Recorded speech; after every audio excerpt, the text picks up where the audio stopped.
Hace unos años, unos psicólogos de cierta universidad, Princeton, llamaron a varios estudiantes. Interesante, esta historia me la encontré en un artículo y me pareció interesante porque buscaron a alumnos de seminarios evangélicos y hicieron dos grupos. Y a un grupo le dijeron, ok, ustedes tienen que preparar un bosquejo y un sermón porque van a predicar acerca de la importancia de vivir con compasión, a la manera de Jesús, como Él lo hizo, como Él buscaba y ayudaba a los necesitados, Él como modelo. Al otro grupo le dijeron, ustedes pueden escoger tema y prediquen lo que quieran. Luego de un par de semanas, todos se volvieron a juntar en el mismo lugar donde les habían dado las indicaciones. Y ahora, una vez que todo el mundo tenía su bosquejo, les asignaron en la comunidad puntos estratégicos donde ellos ahora tenían que ir y un grupo de personas los estaban esperando para que ellos pudieran predicar lo que habían preparado. Pero tenían que ir caminando hacia ese punto, eran unas pocas cuadras. Los investigadores lo que hicieron fue contratar actores y en el camino, sabiendo a dónde tenían que ir, pusieron diferentes tipos de situaciones a través de actores con indigentes, personas con necesidad, personas que se veían que estaban en sufrimiento, porque lo que querían ver era cuál de los dos grupos tenía una mayor inclinación a detenerse cuando veían, si es que veían, la necesidad. Claro, uno dice, bueno, ¿cuál debería haber sido el grupo que más afinidad tenía? Y es lógico, los que tuvieron que preparar un sermón para hablar de la importancia de vivir con compasión, tomando como modelo a Jesús. Para sorpresa, no fue así. Ni el tema del sermón, ni el gran y único y extraordinario llamado al ministerio pastoral, muchos de ellos de los estudiantes, tuvieron ningún impacto significativo en los que se detendría. Hubo una sola cosa que determinó el resultado.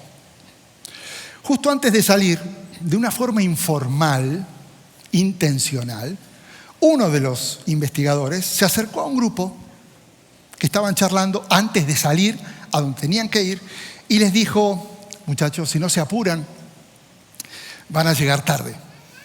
Y no quisiéramos que los que están esperando piensen mal y que crean que esto está mal organizado. Así que les pido que se apuren para que lleguen a tiempo. El otro investigador fue con otros que estaban por ahí hablando y les dijo, muchachos, están bien de tiempo. Pueden ir tranquilos porque en realidad la gente todavía no llegó, así que lo más probable es que ustedes lleguen primero que ellos, simplemente lleguen y que Dios los use. De los que iban apurados, esto es una estadística real que la pueden encontrar, solo el 10% se detuvo a ayudar al necesitado y de los que iban tranquilos, el 63% se detuvo. Y lo más interesante, que en ninguno de los dos casos importó lo que iban a predicar. ¿Sabes por qué? Porque las palabras "llegas tarde" son suficientes para convertir a alguien compasivo en alguien completamente indiferente al sufrimiento. Y este es uno de los grandes temas que ahora vamos a abordar en Mateo 25, porque Jesús justamente está hablando este tema, donde el problema no es un problema de ignorancia, porque no lo sabemos, porque todo lo que te voy a hablar hoy ya lo sabemos. El problema nuestro no es de conocer, el problema nuestro es de velocidad. Como podemos llegar tarde a lo que sigue, normalmente caminamos sin mirar nada, enfocados en donde tenemos que llegar y nos limitamos a tener lástima por el débil o el desamparado sin darle el tiempo, protección o cuidado. Momento, pastor, momento, time out. necesito que me aclare quién es el débil. ¿Quién en la sociedad, quién en la Biblia, quién es considerado una persona débil? Qué bueno que me lo preguntaste.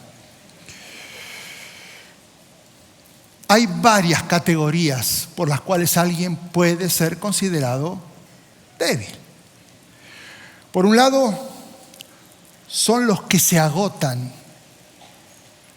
y pierden consistencia por desnutrimiento emocional o espiritual. Y no pueden mantenerse erguidos cuando alguien los quiere levantar. Como esa planta, ¿no? Que se está cayendo y uno la levanta y se vuelve a caer y ya no puede mantenerse parada.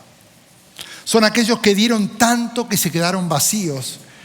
Y cuando querés ayudarles a levantarse, no se acuerdan cómo era levantarse, porque por dentro están quebrados.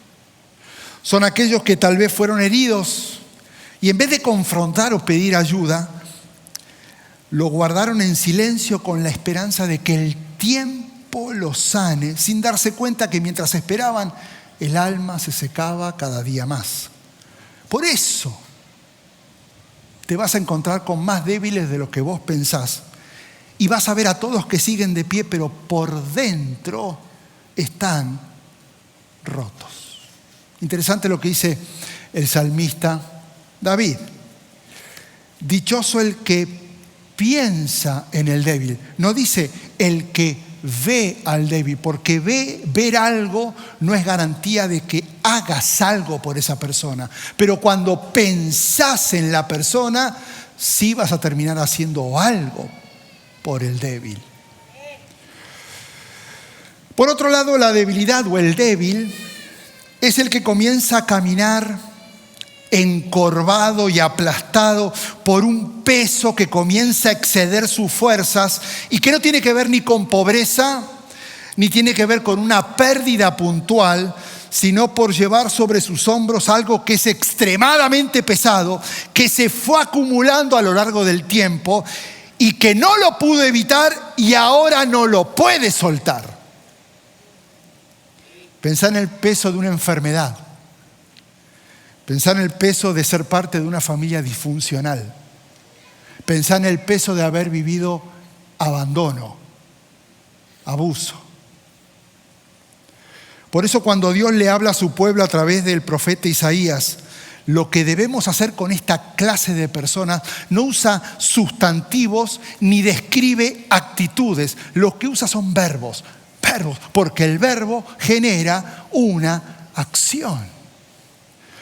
No es este el ayuno que yo escogí: desatar las ligaduras de impiedad, soltar las coyundas, las correas del yugo, dejar libre a los oprimidos y romper todo yugo. Desatar, soltar, dejar ir, romper, son verbos que no se pueden ejecutar sentados en la silla de una iglesia ni en la comodidad de un sillón de la casa. Hay que estar hombro a hombro con el que está sufriendo. Finalmente, el último aspecto de la persona que se la considera débil es aquella que no tiene lo suficiente para vivir dignamente. Es el que por alguna razón carece de lo básico para vivir. Y cuando me refiero a esto, me refiero a que esa persona que no sabe si mañana va a comer, no sabe si mañana va a poder abrigarse porque hace frío o no sabe dónde va a dormir. Por eso es interesante que el autor de Proverbios no pide solamente ser compasivos por el necesitado, sino levantar la voz por los que no tienen voz, defender los derechos del desposeído, levantar la voz y hacer justicia y defender a pobres y necesitados. Ahora, vamos al contexto de esto, porque esto está escrito en un momento de la historia, y en ese momento de la historia había tres grandes grupos que eran considerados por la sociedad desprotegidos y desposeídos, y estos grandes tres grupos se van a ir repitiendo a lo largo de diferentes autores y libros a lo largo de la Biblia. Me refiero a los huérfanos, me refiero a las viudas y me refiero a los inmigrantes. ya que en el mundo antiguo la protección venía de estructuras bien establecidas, muy concretas, que se respetaban y se cumplían. Así que un padre, la estructura decía que un padre protegía a sus hijos, el esposo protegía a su esposa, y la tierra le daba sustento al habitante, al que había nacido ahí, al que era de ahí, y la trabajaba. Cuando esta estructura se rompía, la persona quedaba completamente expuesta y se la consideraba débil. El huérfano perdía a la única persona que lo protegía. La viuda perdía a la única persona que la sustentaba. Y el inmigrante, como ahora dejó su tierra y está en tierras lejanas, como no tiene historia que lo avale, carece de derechos hasta que construya su nueva historia después de mucho tiempo. ¿No te suena conocido esto?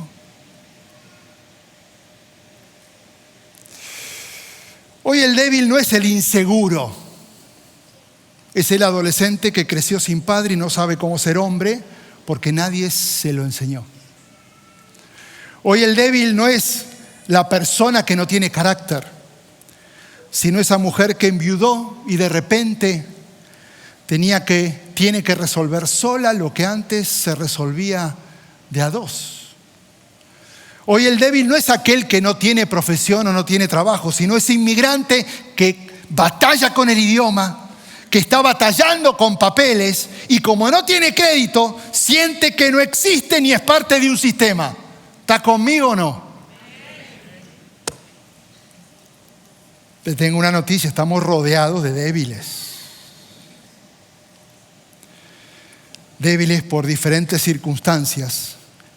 Y el problema no es la debilidad, sino el temor a llegar tarde a las obligaciones de la vida y no verlos. Y escuchá esto, se nos olvidó lo que la palabra advierte a todos aquellos que no prestan atención al sufrimiento del prójimo. ¿Estás listo? Porque ahora vienen las advertencias de Jesús para aquel que vive tan rápido que no logra ver al débil de la vida. Todo esto fue introducción. ¿Estás conmigo, no? Porque es imposible entender lo que dijo Jesús sin entender en contexto quién era el débil. Mateo 25. ¿Dónde está el reloj? Acá está. Cuando el Hijo del Hombre, Jesús hablando de sí mismo, venga en su gloria, con todos sus ángeles, se sentará en su trono glorioso. Y todas las naciones se reunirán delante de él, y acá empieza la acción. Y él separará a unos de otros, como separa el pastor las ovejas de las cabras. Acuérdate que Jesús siempre está usando imágenes y escenas cotidianas para poder decir lo que quiere decir sin decirlo. Y que el pastor diga, la entendí. Claro, porque a mí me toca hacer esto todos los días. Jesús está llegando al final de su discurso, es el Monte de los Olivos, y está profetizando su regreso glorioso. Y él dice que va a separar a unos de otros como las cabras a las ovejas. Ahora, esto era normal. Era normal tener rebaños mixtos, donde ovejas y cabras pastaban, compartían ese pasto de día, pero de noche el pastor tenía que separarlos porque tanto ovejas como cabras tenían necesidades diferentes. La oveja, como necesita el calor, se junta entre sí para soportar el frío y juntas, pegadas, se sienten protegidas. Las cabras, no. Las cabras son diferentes. Les gusta andar solas y hacer lo que quieren. Entonces el problema es es que como la cabra no siente frío y le gusta estar apartada, si ambos animales se mantenían en el mismo lugar, las cabras terminaban desplazando a las ovejas y se generaba un conflicto en el rebaño, de tal manera que el pastor tenía que salir a buscar a ovejas perdidas por las cabras. Ahora, la separación no era un castigo para las cabras, sino que era el resultado de algo que el pastor ya sabía. Este no era un problema de raza, era un problema de naturaleza. No pueden estar juntas porque tienen dos necesidades juntas, así que no era una opción, era una necesidad, lo tenía que hacer. Así que esta imagen, imagínate al pastor diciendo, claro, si no duermo en toda la noche, no va a haber paz en el rebaño. Ahora Jesús está diciendo, los voy a separar. Y está usando esta imagen no para que identifiquemos las cabritas de la vida, sino para que cada uno baje la vista y se haga una pregunta en silencio. ¿Qué soy? ¿Qué soy yo?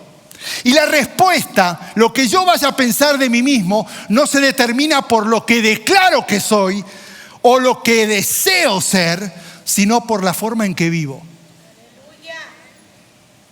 Porque al final del día, yo puedo actuar a hacer algo que no soy. Pero cuando venga el pastor, se siente en el trono, él me va a decir acá o allá porque me conoce y sabe en realidad quién soy. Ahora, mira cómo continúa el texto. Pondrá ovejas a la derecha y cabras a la izquierda. En la cultura hebrea, la derecha era el lugar del honor, del favor, de la bendición. Y culturalmente la izquierda era el lugar secundario, era el deshonor. Cuando Jesús está diciendo que pondrá las ovejas a su derecha y las cabras a la izquierda, está usando otra vez un lenguaje que todos conocen y entienden como si se tratara de un veredicto final, donde no hay una zona gris. Ustedes allá, ustedes acá, ustedes métanle acá y ya vemos qué vamos a hacer con ustedes. No hay grises. Oveja o cabra, izquierda o derecha, favor o deshonor. Ahora, supongo que alguno de ustedes que me está mirando cada vez los ojos se están agrandando, mamá, dice, pero momento, ¿y qué define que esté acá o allá? ¿Quién es el cómo sé dónde estoy? Bueno, bájale. No se trata de tu doctrina. No se trata de tu membresía, no se trata de tu generosidad, no se trata de tu servicio, no se trata de tus dones espirituales. Lo que define el veredicto final es lo que hiciste por el débil. Mateo 25.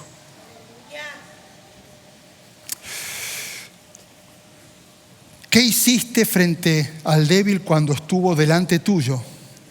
Y no me refiero a un acto aislado, sino como un reflejo de un carácter formado a lo largo de toda una vida, producto del estudio de la palabra, de estar cerca al corazón al Padre, de pasar tiempo en su presencia y de vivir en obediencia a sus enseñanzas. Lo que hagas con los débiles no revela tu programa de servicio, revela quién sos por dentro. Y quién sos por dentro solamente es el resultado con quién pasás tiempo.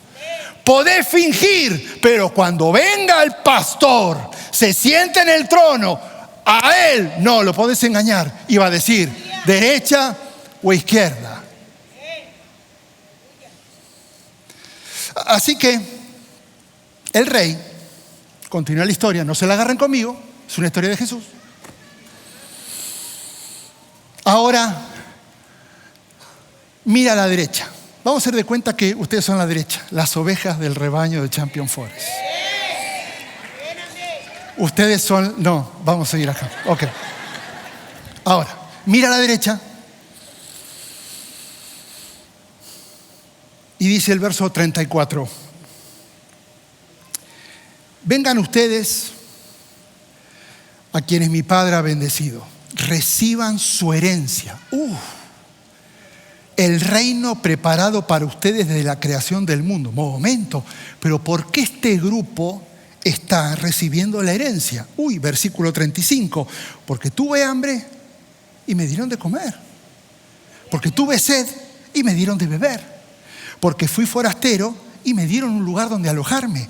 Porque necesité ropa y te desprendiste de lo que tenías y me vestiste. Porque estuve enfermo y me atendiste. Porque estuve en la cárcel y me visitaste y te importé. A ver, esto no es poesía, esto no es metáfora. Esto es Jesús hablando de una manera real, identificándose con los vulnerables y débiles de la vida. Y si te das cuenta, te lo aclaro, en ningún momento dice que las ovejas heredan el reino por lo que hacen, sino que revela que las obras son la evidencia de una fe genuina y no el fundamento de la salvación. Así que como Jesús se identifica justamente con aquellos que la sociedad ignora, margina o directamente olvida, por no querer llegar tarde, les confirma a los de la derecha. Les aseguro que todo lo que hicieron por uno de mis hermanos, aún por el más pequeño, lo hicieron por mí. No sé si te das cuenta cómo tu actitud frente al que sufre, frente al que está en incertidumbre, frente al que está necesitado, frente al que por una circunstancia está débil, no es una cuestión política, no es una cuestión social, es una cuestión teológica y tiene consecuencias eternas. Ahora, termina de hablar con las ovejitas y dice la palabra que ahora volteó a la izquierda a hablarle a las cabras. Y les dice, apártense de mí. Se enchiló. Malditos. Al fuego eterno preparado para el diablo y sus ángeles. Y acá viene la explicación del por qué esta reacción. Porque tuve hambre y no me diste de comer. Porque tuve sed y no me diste de beber. Porque fui forastero y no me diste alojamiento. Porque necesité ropa y no te importó y quedé desnudo. Porque estuve enfermo y en la cárcel y no hiciste nada ni me atendiste. Jesús ahora repite la misma lista, pero en una forma negativa, y lanza su sentencia.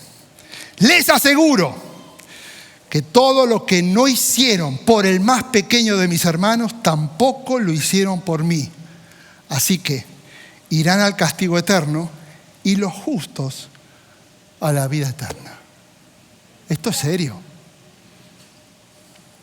Las cabras no están condenadas por hacer el mal. En realidad, están siendo condenadas por no hacer nada. Esta sentencia tiene que ver con ausencia de acción y no por presencia de crueldad, la cual es una categoría de pecado por omisión que a veces no se considera tan seriamente. Si Dios pelea por los débiles, quiere decir que nos toca, siendo a su imagen y semejanza y siendo sus embajadores, hacer lo mismo. Él espera que hagamos lo mismo. Él no desea, Él está esperando que lo hagas. Por eso Pablo le dice, me imagino con la misma intención de empujar y que reaccionen lo de la iglesia de Corinto. Así que somos embajadores, como si Dios los exhortara a ustedes por medio de nosotros. En nombre de Cristo les rogamos que se concilien con Dios. Un embajador no habla por sí mismo, habla a la persona a quien representa. ¿Cómo está representando a Cristo? Y si tu justificación, tal vez con cierta lógica, fuera que el débil sos vos y sos el que debería ser tenido en cuenta por alguien y no tanto tener en cuenta a alguien más. Mira lo que le dijo Pablo también a la iglesia de Corinto. Es cierto que fue crucificado hablando de Jesús, debilidad, pero ahora vive por el poder de Dios y de igual manera nosotros participamos de su debilidad. Pero por el poder de Dios viviremos con Cristo para ustedes. Si el argumento de soy muy débil para pelear por los débiles no funciona cuando el propio Cristo eligió la debilidad como el camino a la redención. Dios no espera que seamos fuertes para usarnos, que estemos listos para que cumplamos el propósito. Dios se glorifica a través de nuestra debilidad para demostrar que el que tiene la fuerza es Él. Hoy al salir, no es una enseñanza de Jesús emocional, donde apela a lo que sentís. Esto es directo a tu voluntad. Esto tiene que generar un electroshock para saber qué es lo que estás haciendo y dejando de hacer. A ver, hoy cuando viniste a este servicio, seguramente te cruzaste con débiles que no lo viste porque tu temor era llegar tarde. Y ahora, al salir, vas a salir rápido de este lugar porque tu temor es llegar tarde por la lluvia que posiblemente va a llegar. Entonces, no es un problema de conocimiento y de ignorancia, porque todos sabemos lo que tenemos que hacer. Es un problema de velocidad. Si sabes lo que Jesús espera que hagas, ahora estás en una bronca. ¿Qué vas a hacer? Claro, no se puede resolver todos los problemas y no se puede tener respuesta para todo, pero, escucha esto, si conoces al rey, vas a comenzar a ver lo que el rey ve. Y si ahora ves lo que el rey ve, vas a empezar a querer moverte hacia lo que el rey ve. Y cuando te moves hacia esas personas, tus acciones van a revelar en quién crees y en dónde querés y necesitas y anhelás estar cuando vuelva el pastor y digan, uno a la derecha y el otro a la izquierda. El cristianismo no se centra en vos y en mi relación con Dios, porque eso sería egoísmo, sino pensar en el prójimo.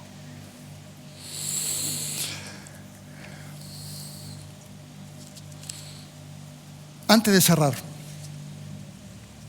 hay otro grupo más de débiles o otra manera de vivir y experimentar cierta debilidad. Porque hasta ahora estuvimos hablando de la debilidad como resultado de una circunstancia que a veces ni siquiera es por elección propia. Pero hay una forma de debilidad que es mucho más silenciosa y es la de la persona que por fuera está bien. ¿Tenés el trabajo que soñás? ¿Tenés la fuente de ingresos que soñás? ¿Tenés la familia que creías que ibas a tener? No te falta nada material, pero por dentro estás cargando con un peso y una pregunta que no se termina de contestar y es, ¿y qué me va a pasar cuando yo me muera? ¿Qué va a pasar cuando venga el pastor y comience a separar derecha e izquierda? Y esta no es una pregunta filosófica, sino que es la pregunta más práctica que existe, porque Jesús en este pasaje no está hablando de destinos opcionales, sino de destinos reales e irreversibles que ameritan una decisión en serio. Pero para eso tenés que dejar de correr, porque esto necesita tu atención. Y sé que puede haber personas hoy en este lugar que están viviendo con esas incertidumbres, porque una cosa es saber de Jesús y otra cosa es conocer y estar cerca de Él. Y esa es otra forma de debilidad. Y hoy te tengo buenas noticias. Y con esto voy a cerrar. La primera es que Jesús es el camino, la verdad y la vida, y que nadie llega al Padre sino a través de Él. Lo que significa que hay un camino, está abierto y tiene nombre: Jesús. La segunda es que si confesás con tu boca que Él es el Hijo de Dios y crees en tu corazón que Dios lo levantó entre los muertos, alcanzás salvación, no por lo que haces, sino por lo que Él hizo por vos. Y lo que vos vayas a hacer va a ser un reflejo de lo que Él hizo y cuánto te amó. Y la tercera y la más importante es que Dios te está llamando ahora. Y para responderle no tenés que estar listo, no tenés que pensar demasiado, no tenés que haberlo resuelto todo. Él está a la puerta y llama, y si alguno escucha su voz y abre la puerta, entra y cena con Él. Es una decisión que tiene consecuencias eternas. Gracias por participar del servicio a través del internet. Esperamos que la experiencia de hoy haya alentado y desafiado su mente y corazón. En Champion Forest nos apasiona ayudar a las personas a conocer a Dios, a crecer en su relación con Él y con los demás, mientras todos, como cristianos, hacemos una diferencia en el mundo. Nos encantaría tener la oportunidad de hablar y orar con usted. Le invitamos a que ingrese a championforest.org/conectar para que podamos estar en contacto. Y por supuesto, esperamos con ansias el momento de poderle saludar en persona en una de nuestras sedes. Que Dios le bendiga y tenga una semana llena de la presencia del Señor. Nos vemos pronto.